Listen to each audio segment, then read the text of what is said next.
ఈరోజు కార్యక్రమానికి మీకు స్వాగతం. నెమ్మదిగా శ్వాసను పీల్చుకుంటూ రెండు చేతులు పైకి, శ్వాసను వదిలేస్తూ వెనక్కి, శ్వాసను పీల్చుకుంటూ పైకి, వదిలేస్తూ వెనక్కి, పీల్చుకుంటూ నెమ్మదిగా వదిలేస్తూ పీల్చుకుంటూ నెమ్మదిగా రెండు చేతులని కిందకి, నెమ్మదిగా కుడి పాదాన్ని ముందుకు ఉంచండి. నెమ్మదిగా ఎడమ పాదాన్ని కుడి పాదానికి లంబంగా ఉంచండి. శ్వాసను పీల్చుకుంటూ నెమ్మదిగా వదిలేస్తూ, నెమ్మదిగా పీల్చుకుంటూ నెమ్మదిగా వదిలేస్తూ, నెమ్మదిగా శ్వాసను పీల్చుకుంటూ నెమ్మదిగా వదిలేస్తూ, నెమ్మదిగా శ్వాసను పీల్చుకుంటూ నెమ్మదిగా రెండు చేతులని కిందకి, రెండు కాళ్ళని ఎడంగా ఉంచండి. నెమ్మదిగా నడుముని ఫ్రీ చేసుకోండి. ఈ విధంగా నడుము పైన ఉండేటువంటి కండరాలను వదులుగా చేస్తూ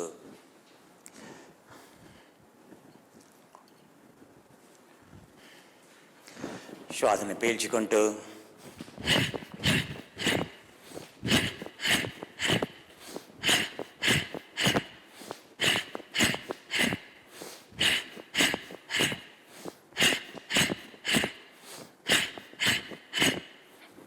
ప్లాంటార్ ఫ్లెక్షన్లో టిబెటియన్ బాక్స్ బ్రీదింగ్, మొదటి ప్రాణాయామం. శ్వాసను పీల్చుకుంటూ నెమ్మదిగా వదిలేస్తూ, శ్వాసను పీల్చుకుంటూ నెమ్మదిగా వదిలేస్తూ, శ్వాసను పీల్చుకుంటూ నెమ్మదిగా వదిలేస్తూ, శ్వాసను పీల్చుకుంటూ రెండు చేతులని కిందకి, నెమ్మదిగా కుడి పాదాన్ని ఎడమ పాదాన్ని లంబంగా ఉంచండి. రెండు చేతుల్ని నెమ్మదిగా పైకి, శ్వాస వదిలేస్తూ నెమ్మదిగా రెండు చేతుల్ని వెనక్కి, శ్వాసను పీల్చుకుంటూ నెమ్మదిగా వదిలేస్తూ, పీల్చుకుంటూ నెమ్మదిగా వదిలేస్తూ. ఇప్పుడు రెండో ప్రాణాయామం పెక్టోరాలిస్ మేజర్. మీ యొక్క గుండె ప్రదేశానికి, మీ యొక్క ఊపిరితిత్తుల యొక్క మధ్య ప్రదేశానికి, మీ యొక్క ఊపిరితిత్తుల యొక్క వెనక భాగం రెండు సెగ్మెంట్స్ ఉంటాయి. వాటిని ఏ సెగ్మెంట్స్ అంటాం? EFG సెగ్మెంట్స్ అని అంటాం. ముందు భాగంలో 3 సెగ్మెంట్స్ ఉంటాయి, వెనక భాగంలో రెండు సెగ్మెంట్స్ ఉంటాయి. సో ఈ ప్రాణాయామం అనేది ఊపిరితిత్తుల వెనక భాగానికి శ్వాసను పీల్చుకోవడానికి ఉపయోగపడేది. ఇది తీసుకునేప్పుడు కింది భాగానికి, ఇది చేసేప్పుడు పై భాగానికి.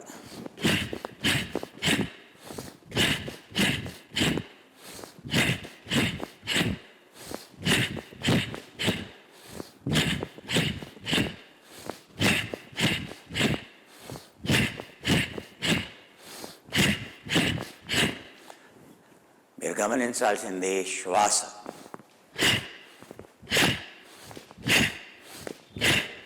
చక్ చక్ చక్ చక్. మీరు నేపాల్లో పశుపతినాథ్ టెంపుల్ కాంప్లెక్స్ అంటాం. 500 గుళ్ళు ఉంటాయి అక్కడ, అన్ని రకాల గుళ్ళు ఉంటాయి. అదొక కాంప్లెక్స్ అని అంటాం. అంటే పూర్వకాలంలో మన యొక్క విశాల తత్వం అనేది నేపాల్లో ఉండేటువంటి దర్బార్లని, స్క్వేర్లని విజిట్ చేస్తే తెలిసిపోతుంది. అక్కడ అన్ని గుళ్ళు ఒకే దగ్గర ఉంటాయి. అది వైష్ణవ టెంపుల్ కావచ్చు, రాముని టెంపుల్ కావచ్చు, బుద్ధుని టెంపుల్ కావచ్చు, శివుని టెంపుల్ కావచ్చు. మన యొక్క భిన్నత్వంలో ఏకత్వానికి అదొక సూచన. ఎందుకు చెప్తున్నాను అని అంటే, ఈ ప్రాణాయామాలు ఏవైతే ఉన్నాయో, సో మీరు ఎక్కువ కష్టపడాల్సిన పని లేదు.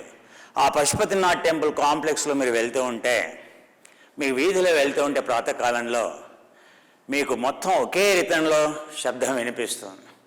ఏంటి, ఆ ఇంట్లో ఏమైనా మగ్గం వేస్తున్నారా, ఆ ఇంట్లో ఏం చేస్తున్నారో మీకు అర్థం కాదు. ఉదయం 4 గంటలకి 5 గంటలకి మీరు లోనికి వెళ్ళి చూస్తే అందరూ మాంక్స్ అందరూ ఒకేసారి ఈ విధంగా ఆల్ ఎట్ ఎ టైం అందరూ ఒకేసారి శ్వాసను పీల్చుకుంటూ ఉంటారు, వదిలేస్తూ ఉంటారు. అది ఎలా ఉంటుందంటే భస్త్రికా ఫ్యాక్టరీ లాగా ఉంటుంది, బాక్స్ బ్రీదింగ్ ఫ్యాక్టరీ లాగా ఉంటుంది. అది శిక్షణ.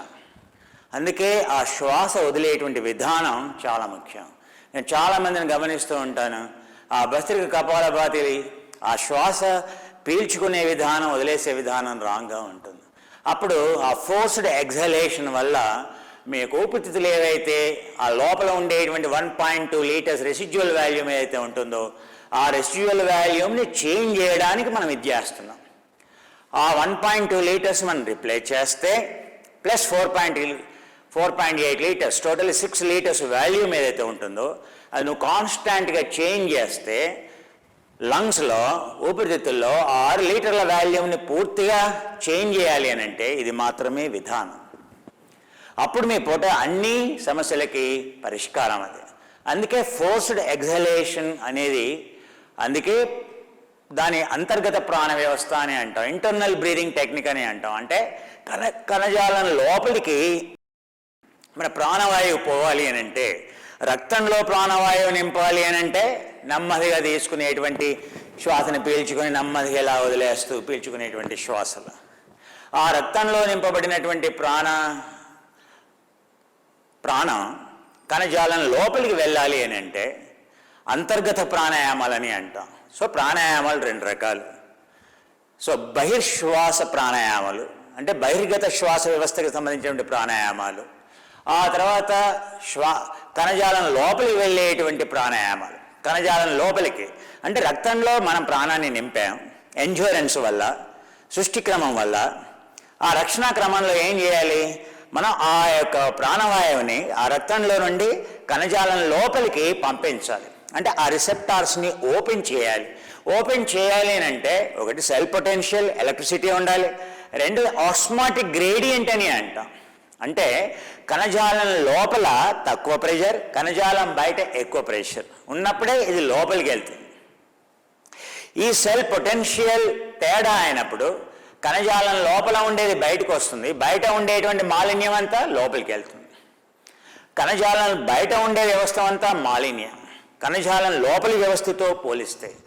అందుకే రక్తంలో ఉండేటువంటి ప్రాణవాయువు, రక్తంలో ఉండేటువంటి పోషక పదార్థాలు, రక్తంలో ఉండేటువంటి ఇన్సులిన్, రక్తంలో ఉండేటువంటి గ్రోత్ ప్రమోటర్ హార్మోన్స్, రక్తంలో ఉండేటువంటి హీలింగ్ హార్మోన్స్, రోగ నిరోధక శక్తిని పెంచేటువంటి ఇంటర్లూకైన్ 1 కావచ్చు, 5 కావచ్చు, tumour growth factor TGF factor, tumour necrosis factor అంటే ఎలాంటి క్యాన్సర్ కణాలు లేకుండా క్యాన్సర్ కణాలు చంపేటువంటివి ఏవైతే ఉంటాయో ఫ్యాక్టర్స్ అన్నీ ఏవైతే ఉంటాయో, హెపారోసైట్ గ్రోత్ ఫ్యాక్టర్స్, ఇవన్నీ కూడాను ఎప్పుడు ఈ యొక్క లోపల pH. సో కణజాలం లోపల ఉండేటువంటి ఎలక్ట్రిసిటీ 7.26 pH. ఆ తర్వాత లోపల దాని యొక్క ఎలక్ట్రిసిటీ -50 millivolts ఉన్నప్పుడు మాత్రమే అవి మొత్తం లాగేసుకుంటుంది. ఈ అంతర్గత శ్వాస వ్యవస్థ అంటే భస్త్రికా కపాలభాతి అగ్నిసార ఏదైతే ఉందో, మొదలు రక్తంలో శ్వాసని ప్రాణాన్ని నింపాలి, ఆక్సిజన్ సాచురేషన్ని అచీవ్ చేయాలి. అది first goal. Once you achieve oxygen saturation, oxygen కన్జంప్షన్ని పెంచాలి. అంటే కణజాలం లోపలికి ఈ ఆక్సిజన్తో పాటు ఈ న్యూట్రిషన్, ఈ గ్రోత్ ఫ్యాక్టర్స్ని అన్నింటినీ లోపలికి పంపించాలి. ఆ పంపించడానికి ఈ ప్రాణాయామాలు పనికి వస్తాయి. నువ్వు భస్త్రికా కపాలభాతి గొప్ప అనుకుంటే బాక్స్ బ్రీదింగ్ దానికంటే ఒక 100 times చాలా గొప్పది. మీరు నెల రోజుల్లో మీ యొక్క ఆక్సిజన్ సాచురేషన్ పెరుగుతుంది, నెల రోజుల్లో మీ యొక్క కణజాలం యొక్క సైజు పెరుగుతుంది. మీ కణజాలంలో ఉండేటువంటి మైటోకాండ్రియల్ పాపులేషన్, ఒక యోగి తక్కువ తిని రోజంతా 24 గంటలు, ఏ యోగి నెవర్ స్లీప్స్, ఒక యోగి నిద్రపోడు అని అంటాం. ఎందుకని? ఆయన ఎప్పుడు కూడా రాత్రి నిద్ర ఎందుకు అవసరం? మనం రియాక్ట్ అవుతాం, రోజంతా రియాక్ట్గా వల్ల రాత్రిపూట బ్రెయిన్ ఫిల్టర్ చేయాలి, ఆ రియాక్షన్స్ని అన్నింటినీ ఫిల్టర్ చేయాలి. ఫిల్టర్ చేయడానికి నిద్ర అవసరం. ఆ నిద్రలో డిప్లీట్ అయినటువంటి న్యూరో ట్రాన్స్మిటర్స్ అన్నీ సీక్రెట్ కావాలి, రిపేర్ కావడానికి, రీజనరేషన్ కావడానికి. ఆ బ్రెయిన్ సీక్రెట్ చేసే న్యూరో ట్రాన్స్మిటర్స్ అన్నీ అప్పుడు నిద్రపోతే కానీ, విశ్రాంతి తీసుకున్నప్పుడు మాత్రమే సీక్రెట్ అవుతాయి. కానీ ఒక యోగి, స్థితప్రజ్ఞలో ఉండేటువంటి ఒక యోగి ఉదయం నుండి సాయంత్రం వరకు ఎప్పుడూ రియాక్షన్ ఉండదు, అవునా? సో చాలా కామ్గా ఉంటుంది మైండ్. దానివల్ల ఆయనకు నిద్ర అవసరం లేదు. ఎందుకని? ఆయన యొక్క మైండ్ ఎప్పుడు విశ్రాంతి స్థాయి. తథా ద్రష్టు స్వరూపేవస్థాన. ఇంకా యాజ్ఞవల్కుడు ఏం చెప్తున్నాడు మైత్రేయికి? ద్రష్టు దర్శన దృశ్యానాం విరామో యత్ర వా భవే. హే మైత్రేయి, నీ యొక్క దృశ్య ప్రపంచాన్ని ఆ దర్శనం ద్వారా ఆ ద్రష్టు అనేటువంటి వ్యక్తి పూర్తిగా విరమింపజేసాడు. Completely your system is at rest. నీ యొక్క మనసు శరీరంలో ఎక్కడ ఎలాంటి సంస్కారం అనేది లేదు, సంకారం అనేది లేదు, రియాక్షన్ అనేది లేదు. మనసు ప్రశాంతంగా ఉంది, విశ్రాంతిగా ఉంది. యోగి అలా ఉండటం వల్ల ఆయనకి నిద్ర అవసరం లేదు. ఎందుకని న్యూరో ట్రాన్స్మిటర్స్ మైండ్ ఎప్పుడు డెల్టా స్థాయిలోనే ఉంది. మైండ్ ఎప్పుడూ కూడా పర్ఫెక్ట్లీ బ్యాలెన్స్డ్ స్థాయిలో ఉన్నాయి. అంటే న్యూరో ట్రాన్స్మిటర్స్ అన్నీ కూడా పర్ఫెక్ట్లీ బ్యాలెన్స్డ్ స్థాయిలో ఉన్నాయి. అందుకే నిద్ర అవసరం లేదు. మీరు ఎంత టైర్డ్ అయితే మీకు నిద్ర అంత అవసరం. ఎందుకని ఆ విధంగానే మీ సిస్టమ్ రికవరీ కాగలుగుతుంది. అందుకే మీరు ఉదయం నుండి ఎందుకు టైర్డ్ అవుతున్నారు? ఫిజికల్గా, శారీరకంగా మీరు టైర్డ్ అవుతున్నారా? మానసికంగానా? మానసికంగా అలసిపోయేటువంటి అలసటే స్ట్రెస్ అని అంటాం. పొలంలో ఉదయం నుండి సాయంత్రం వరకు పనిచేసేటువంటి వ్యక్తి చూడండి, అతను రాత్రిపూట కూడా చక్కగా ఇంకా పని చేయాలని అంటాడు. కానీ ఉదయం నుండి సాయంత్రం వరకు 4 గోడల మధ్య ఏసీ రూమ్లో ఉండేటువంటి వ్యక్తి అలసిపోతాడు. ఎందుకని? అలసట అనేది మనసు యొక్క రియాక్షన్లలో, ఆ భావోద్వేగాల్లో, ఆ ఎమోషన్స్లో మనం తీవ్రంగా అలసిపోతాం. ఎందుకని? పనికిరాని రసాయనాలన్నీ ఉత్పత్తి చేస్తాం. రసోమృతం, రసమే. పనికిరాని రసాయనాలన్నీ ఆ ఉద్వేగంతో లోపల ఉప్పెనలాగా, సునామీలాగా లోపల ప్రవహిస్తూ ఉంటే ఈ శరీరం తట్టుకోక వ్యాధులు వస్తున్నాయి. సో ఈ ప్రాణాయామం అనేది ఆ ప్రాణాన్ని, ఆ లోపల ఉండేటువంటి మైటోకాండ్రియా సంఖ్యని పెంచడానికి, మనసుని శాంతంగా ఉంచడానికి ఉపయోగపడేటువంటి ప్రాణాయామాలు ఇవి. అంతర్గత ప్రాణాయామాలు, బహిర్గత ప్రాణాయామాలు. బహిరంగ ప్రాణాయామాలు అంటాం, అంతరంగ ప్రాణాయామాలు అంటాం. రక్తంలో ఆక్సిజన్ పెంచేటువంటి ప్రాణాయామాలు, వాటిని ప్రాకృతిక ప్రాణాయామాలని అంటాం. వేదిక భాషలో చెప్పాలంటే వైకృతిక ప్రాణాయామాలని అంటాం. అంటే కణజాలం లోపలికి సప్లై చేసేటువంటి వ్యవస్థ, ప్రాణంతో నింపేటువంటి వ్యవస్థ. 2 ప్రాణాయామాలు వేరు. ఈ యొక్క కణజాలం లోపలికి పంపించేటువంటి ప్రాణాయామాలన్నీ కూడా ఆస్మాటిక్ గ్రేడియంట్ని పెంచుతాయి. అంటే ఈ రిసెప్టార్స్ను ఓపెన్ చేసి బలవంతంగా ఈ న్యూట్రిషన్ని లోపలికి పంపించి తద్వారా అక్కడ మెటబాలిజాన్ని పెంచడానికి ఉపయోగపడతాయి. అది ఎప్పుడు చేయాలి? ఆక్సిజన్ సాచురేషన్ అచీవ్ అయిన తర్వాతనే, అంటే బహిరంగ ప్రాణాయామాలు సరిగ్గా సాధన చేసిన తర్వాత. అందుకే కృష్ణమాచార్యుల వారి కనుక ట్రెడిషన్కి వెళితే, మీరు అయ్యంగారు కానీ, పట్టాభి జోయాస్ కానీ, దేశికాచార్య కానీ మీరు టిబెట్కి వెళ్తే 3-4 సంవత్సరాలు, 5 సంవత్సరాలు మీకు కేవలం నెమ్మదిగా పీల్చుకునేటువంటి శ్వాసలతోనే ఈ విధంగా శ్వాసని పీల్చుకుంటూ మొదలు మీతో ఆసనాలు చేపిస్తారు. ఇందులో మీ యొక్క లంగ్స్లో ఉండేటువంటి అన్ని భాగాలకి వెంటిలేషన్, పర్ఫ్యూజన్ అనేది పెరగడం వల్ల, అంటే పైన ఆ ventilation, perfusion across the lungs అనేది సమానంగా చేయటం వల్ల, ఆ తర్వాత మీ యొక్క ఊపిరితిత్తుల సామర్థ్యం పెంచడం వల్ల ఒక 2-3 సంవత్సరాల తర్వాత అప్పుడు ఈ ప్రాణాయామాలు మనకిస్తారు. బాక్స్ బ్రీదింగ్ అని అంటాం. అందుకే తొందరపడి ఏ ప్రాణాయామం చేయకుండా, మీ ఆక్సిజన్ సాచురేషన్ లేకుండా, మీ లంగ్స్ యొక్క కెపాసిటీ లేకుండా ఊబకాయం ఉండేటువంటి వ్యక్తులు పొరపాటున కూడా భస్త్రికా కపాలభాతి చేయకూడదు. కానీ ఈ ప్రాణాయామం చేయొచ్చు. ఎందుకని? ఇక్కడ మీ యొక్క ట్రంక్ అనేది ఉంటుందో, మొండెం అయితే ఉంటుందో కంప్లీట్లీ డిస్టెండెడ్ ఫార్మాట్లో ఉంటుంది. ఇక్కడ ఆక్సిజన్ కన్జంప్షన్ని, ఆక్సిజన్ సాచురేషన్ని రెండింటినీ మనం సైమల్టేనియస్గా మనం పెంచుతున్నాం. అందుకని ఈ యొక్క శాస్త్రీయమైనటువంటి విషయాల పట్ల అవగాహన అవసరం. ముందు మీరు మనం నేర్చుకుందాం. బహిరంగ ప్రాణాయామాలు అంటే ఏమిటి, అంతర్గత ప్రాణాయామాలు అంటే ఏమిటి, భస్త్రిక కపాలభాతి, అగ్నిసార, ఉడ్డియాన, నౌలిలో ఉండేటువంటి 12 రకాలు ఏమిటి, లేదా అగ్నిసారలో ఉండేటువంటి 4 రకాలు ఏమిటి, కపాలభాతిలో ఉండేటువంటి 14 రకాలు ఏమిటి, భస్త్రికలో ఉండేటువంటి ఇవన్నీ కూడా అంతర్గత ప్రాణాయామాలు. సో ఆ అన్ని ప్రాణాయామాలతో వచ్చేటువంటి ప్రయోజనం, ఫస్ట్ ఒక యోగా మొదలెట్టినప్పుడు నీకు ఈ బాక్స్ బ్రీదింగ్ వల్ల అన్ని ప్రయోజనాలు కలుగుతాయి. సో మీరు అలా నేపాల్లో కానీ, టిబెట్లో కానీ ఎర్లీ మార్నింగ్ అలా మీరు వీధిలో వెళ్తూ ఉంటే ఈ శబ్దం వినిపిస్తుంది. ఏం శబ్దం వినిపిస్తుంది? ఒకే ఒక శబ్దం.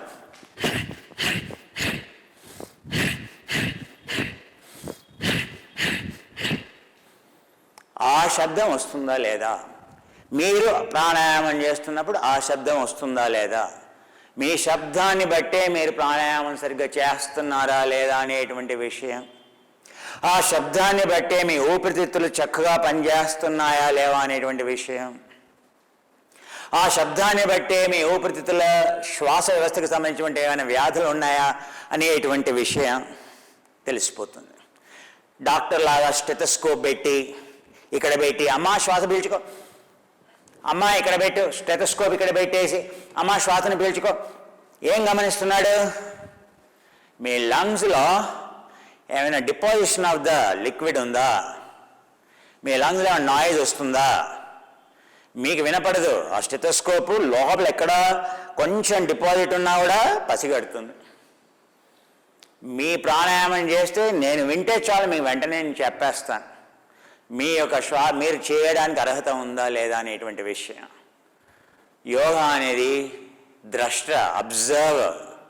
ఒక యోగ దృష్టిలో నుంచి మీరు ఎప్పుడు తప్పించుకోలేరు. ఒక యోగి మిమ్మల్ని చూసేయడం అని అంటే మీలో ఉన్న సమస్యలన్నీ తెలిసిపోతాయి. డయాగ్నోస్టిక్స్ అవసరంలా, అబ్జర్వేషన్.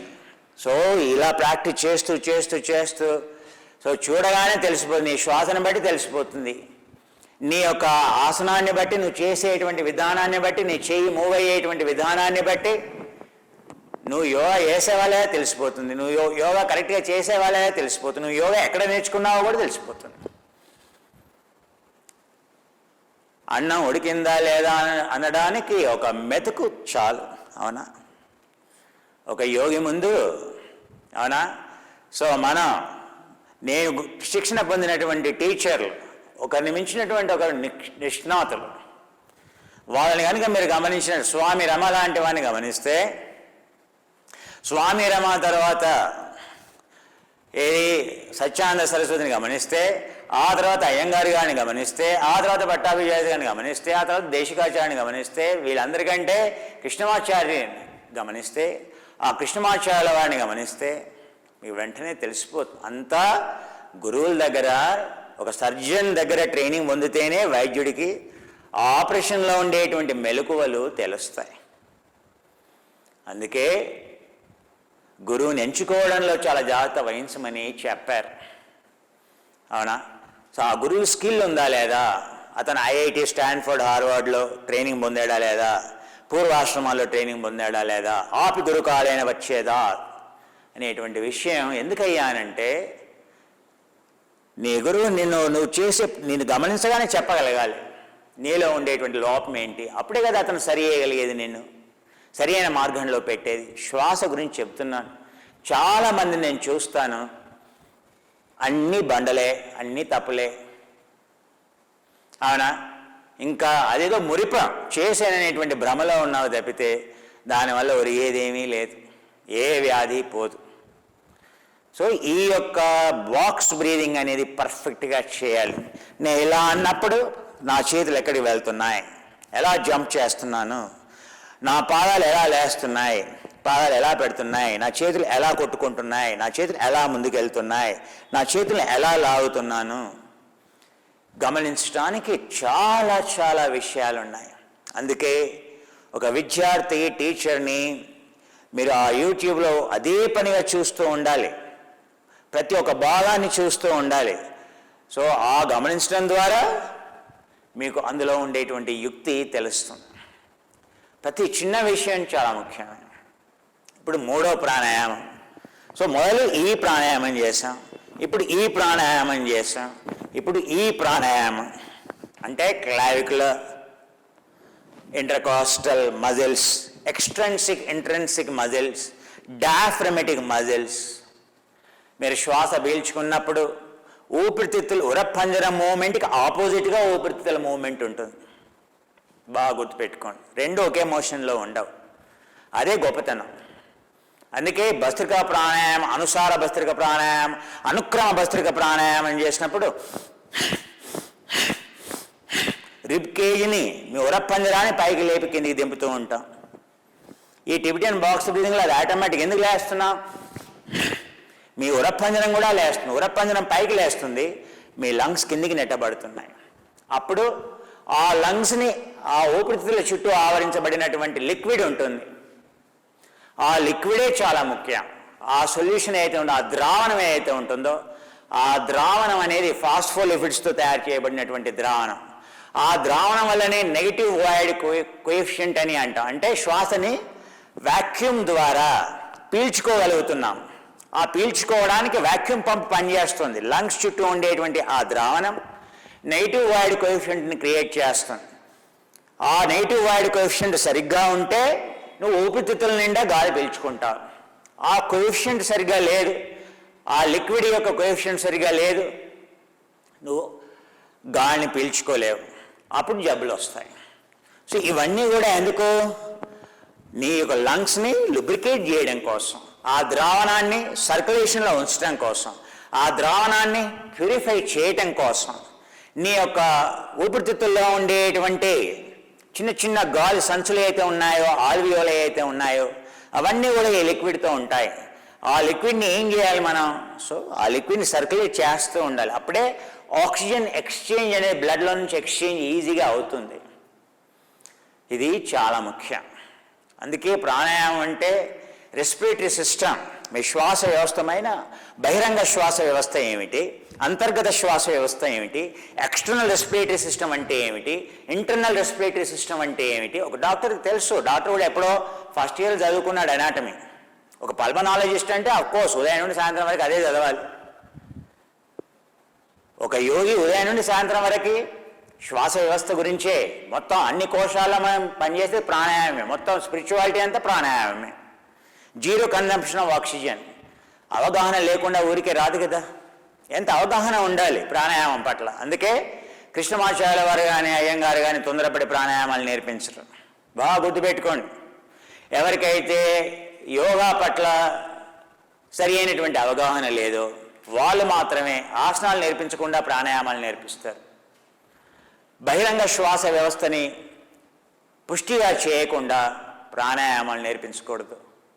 దానివల్ల జరిగే ప్రయోజనం కంటే నష్టం ఎక్కువ.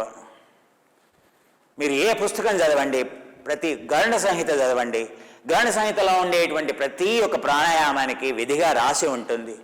అత్యంత గోపస్త్రీ దేవానాం దుర్లభమతో,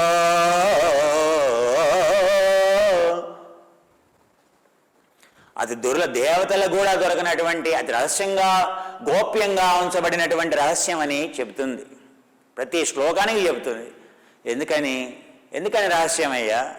ఎందుకంటే అది టెక్నాలజీ, దాన్ని ఎలా ఉపయోగించుకోవాలి. ఆటం బాంబు ఉంది, అలాంటివి చాలా పవర్ఫుల్గా ఉన్నాయి. దాన్ని నువ్వు దాంతో బాంబుతో ఆడుకున్నావు అనుకో, అవును ఆర్డిఎక్స్ నేలలో పాతి ఉంది, దాని మీద అడుగు పెట్టావు, నువ్వు అడుగు తీయలేవు, అడుగు తీస్తే అవుట్. సినిమాలో చూసుకోలేదా? ప్రాణాయామం కూడా అలాంటిదే. So this is a book of authentic Himalayan yoga or a Krishnamacharya's yoga are called, whatever you call so-called Ashtanga yoga comes from Kurantaka. Even Krishnamacharya could not find in his lifetime authentic Kurantaka book. Okay. So, and nowhere in the world you have complete script of this text. It comes from the Kagyu tradition, but this is original yoga asana practice. How the asana, what Krishnamacharya practiced. So Mr. Steve, so from UK has done enormous amount of work of these pictures. You can see the beautiful pictures. This is the second edition we are printing. The first print is in the UK, this is the second print. So this second print, having got printed, this is a special paper. In fact, Steve used a special paper for this book. And it has, as you can see, the different two colors of the papers shows original script, because original manuscript is here. We attach it to, you can see the original shlokas and original pictures. So there are the two colors in this too. You can see the two colors. One is the chants in Sanskrit and another one, remaining all are, so the pictures. This is only the picture where you will find the oldest, authentic asana, drawn in those days by a human. So an incompetent, artist. You can say, because yogis are not artists, right? So you can see this is from original man. So original manuscript we attached, both Sanskrit chant and the pictures given in that original book. Okay? And English translation is here. And we have, for your description, so the posture here, for you to understand, we have given you here. So these are the illustrations given by Steve in the UK, the one who wrote that book Angel and Engine Driver. So the book in the UK printed was very expensive. So now this book in India, no compromise, but definitely in India when you publish or when you get it printed, it is economic comparatively. So since ours is a no profit, no loss company or organization by the students, so this is available now in India at off price, right? Now, so this is the first demonstration of addition. It is in fact, it will bring a lot of goodness having Himalayas, a authentic scripture at your home from your Guru. It is as good as a holy, a Bible or a Quran, much more than that, because this is original script. Okay? So own a copy.